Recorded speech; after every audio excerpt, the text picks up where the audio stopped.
Uno de los movimientos ocurridos en América más importantes es, sin lugar a dudas, la Revolución Mexicana.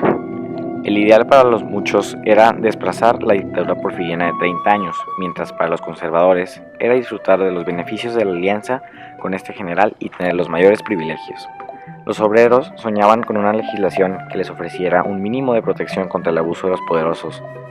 Los campesinos querían tierras, el pueblo mexicano quería justicia.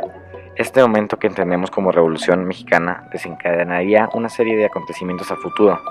Se compone de 3 fases y cada una con características algo variables. Pero mientras pensemos en esta parte del porfiriato, esta época donde México parecía tener prosperidad al mando del general Porfirio Díaz bajo el lema de orden, paz y progreso.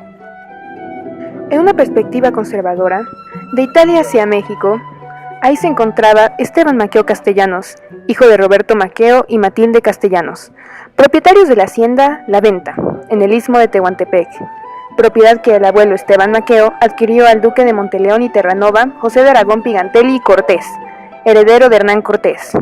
A través del apoderado don Lucas Alemán, esta hacienda que más tarde sería vendida y se convertiría en un municipio en Oaxaca y que tantas historias vería. En aquel momento se decía que era una de las mejores épocas, pero solo para algunos, donde los rasgos del autoritarismo cada vez eran más marcados y la inconformidad de los mexicanos empezaba a crecer. Esteban Maqueo se encontraba siendo abogado y ministro de la Suprema Corte de Justicia de la Nación, escribiendo La ruina de una casona, una novela completamente opuesta a lo que se le pudiera atribuir a un relato revolucionario. Una novela que relata las cosas vistas desde una perspectiva conservadora, ya que siendo cercano a Félix Díaz, sobrino del aquel momento presidente, aparentemente tenía los mismos beneficios que cualquier conservador que en la época pudiese tener. Su novela platicaba las hazañas conservadoras y algunas historias de la guerrilla que se llevaron a cabo en la hacienda de La Venta. Esta novela sería perdida en un futuro y más tarde recuperada en 2010 como un proyecto de gobierno del Estado para recaudar obras de autores revolucionarios. Además de esta y otras obras de Esteban, se pudieron obtener 600 obras de otros autores. Pero volviendo al tema, poco a poco unos cuantos años pasaron y la tensión nacional se hacía ver cada vez más notoria y una guerra se presentía que llegaría.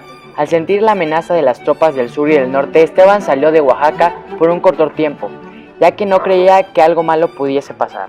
En 1909 publicó otro libro hablando de la revolución, Algunos problemas nacionales. Así se titulaba su nuevo libro.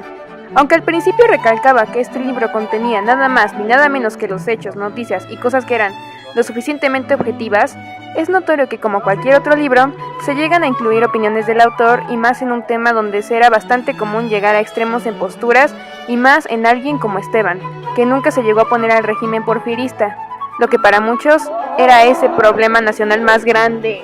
La primera página de su libro dice que los mexicanos le deben la grandeza del país tanto a la patria como al hombre que estuvo regiendo por 30 años, Porfirio Díaz, alguien que en su opinión llevó a México a ser el país más importante de América, una opinión que no todos los libros de texto poseen, si no es que casi ninguno. Otro punto que resalta en su libro es que la educación era la clave de todo y que este país debería estar gobernado por gente educada, un punto de vista bastante cierto si lo analizamos, y así bastantes tópicos abordan este libro, algunos fuertemente argumentados, mientras otros bastante conservadores, y en una postura suficientemente polémica.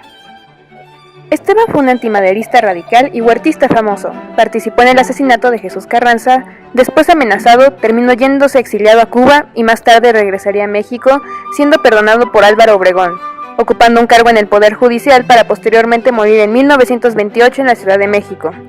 Esteban tuvo una vida bien acomodada, hizo algunas acciones no tan correctas y puede que su pensamiento sea opuesto a lo que generalmente nos cuentan.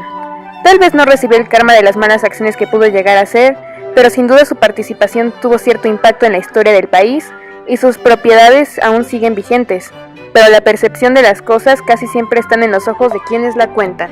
La historia se forma de muchas otras historias, y eso es lo que nos forja como humanidad y le da identidad a la cultura y a tradiciones. Muchas historias pueden suceder al momento, entrelazarse, pasar separadas pero aún así mantenerse unidas y darle esencia a una era completa o a un periodo en el tiempo. A veces una empieza cuando otra termina, y así como empezamos con Esteban Maqueo, la historia continúa entrelazándose ahora con otra persona y empieza una historia diferente pero llena de emoción.